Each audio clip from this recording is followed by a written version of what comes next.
Hey folks, how you doing? This is Dan the World Traveler. I say again, Dan the World Traveler. Today I want to talk to you about driving through New Mexico on Interstate 40. So driving through New Mexico is this video. This video is made in September 2025. I drove from the Midwest out to California this last summer, a couple months ago, and it's quite enjoyable. And today I'm going to talk to you about the New Mexico portion of it. I will say this. If you, I'm talking to you about starting in Amarillo, Texas, and driving west on Interstate 40, and you get to, I believe the town is Glen Rio, Texas, is the last Texas town you hit before you hit the New Mexico border. When you get to that, and I think Glen Rio is in Texas, I'm quite pretty sure about that. I'm not going to swear to it, but then you get to the Texas-New Mexico border, and as soon as you cross that border, you see a big, beautiful yellow sign that says "Welcome to New Mexico" or something like that. And it's a rest station there. You can actually stop at the rest area off the Interstate 40 there and get your picture taken at the big, beautiful yellow "Welcome to New Mexico" sign.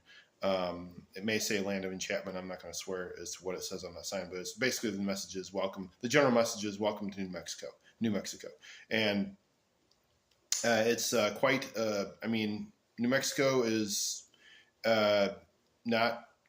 I mean, it's pretty. It's a lot of the state is desert. I mean, it's just this is the way it is driving through New Mexico. It's desert, beautiful, beautiful sunsets. Evidently, in Albuquerque, there's a balloon festival where you go up in balloons. The kind that people can actually get in and ride in a balloon. I've never been a part of that. I don't know. That's all I've heard. But anyway, talking about going from the Texas border to the Arizona border on Interstate 40. So you first town, one of the towns you hit is San Juan. I think you pronounce it that way. Two words, San Joan or something like that. It's one of the first towns you hit in New Mexico, and then you keep going on Interstate 40. And one of my favorite places on the planet is actually Tucumcari, New Mexico. Just kind of a peaceful feeling there in Tucumcari. It's I don't know how many people live there. It's in something.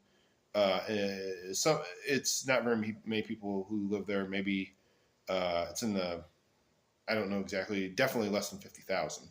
Definitely less than 50,000. But the town is very historical. I think it's actually much less than 50,000. Tucumcari, New Mexico. But lots of history there. Route 66. I mean, Tucumcari, New Mexico embodies embodies the spirit of Route 66. If any town does. It's got the Blue Swallow Hotel there. I've never stayed at the Blue Swallow Hotel. It was a little, I don't remember. I just didn't stay there, but I did drive past it, and I've seen it on the main drag there next to the Roadrunner. I think the Roadrunner Hotel is there as well in the same general area. I'm not going to swear as to exactly where these places are, but yeah, Tucumcari's got a lot of history, and I spent the night there at a hotel. I don't remember which one. Then I woke up the next morning and stopped at a coffee shop. Let me tell you something. My advice to you is if you drive through New Mexico on a road trip, stop at the family-owned, independently owned coffee shops.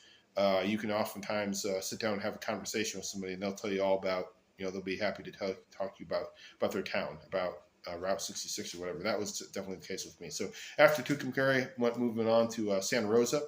Santa Rosa, New Mexico. It's about 2 hours approximately. These are all approximations from the Texas border.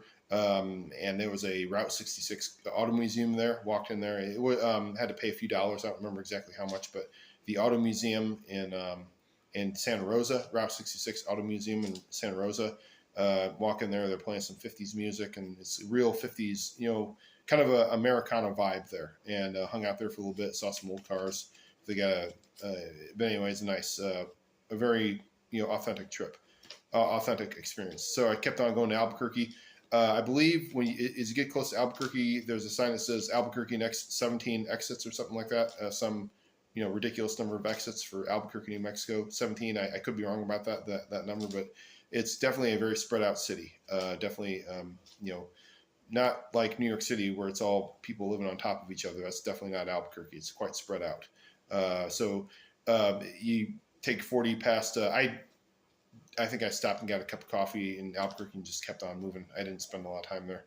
But then after Albuquerque, Albuquerque is kind of like on a plateau. So it's either uphill or downhill driving. I can't remember which one, but it was definitely not straight as far as the topology changes. I remember it's either there's a plateau around there in the land around Albuquerque, but just be mindful of that and be mindful. I'll go ahead and spit this out right now. New Mexico is Interstate 40 going through New Mexico. The roads aren't the best. I mean, you'd think the internet is. I'm sorry, not the internet. The interstate.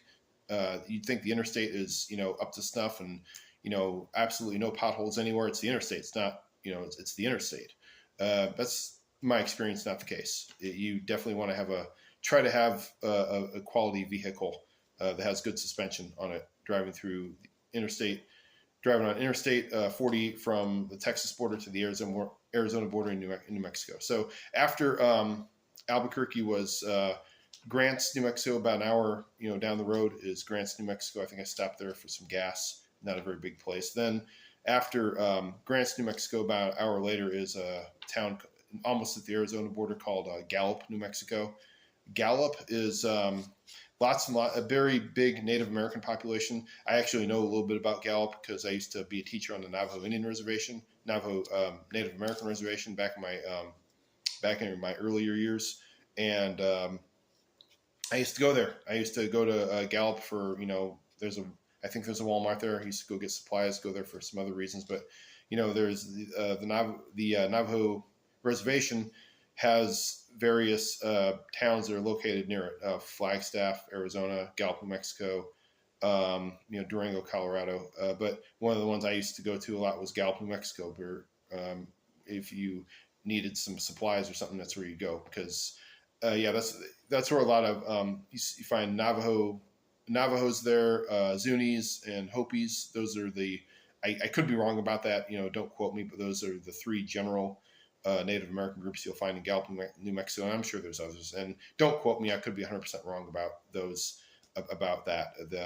But anyway, Gallup is there's lots of people who live there. But after Gallup comes the Arizona border, about 20 miles on, and that's New Mexico for you. New Mexico, it's a beautiful, beautiful place. I highly recommend driving it past it. But like I said, get yourself a good quality vehicle if you decide to make that trip. Have a good day. Dan the World Traveler, driving through New Mexico. Thank you.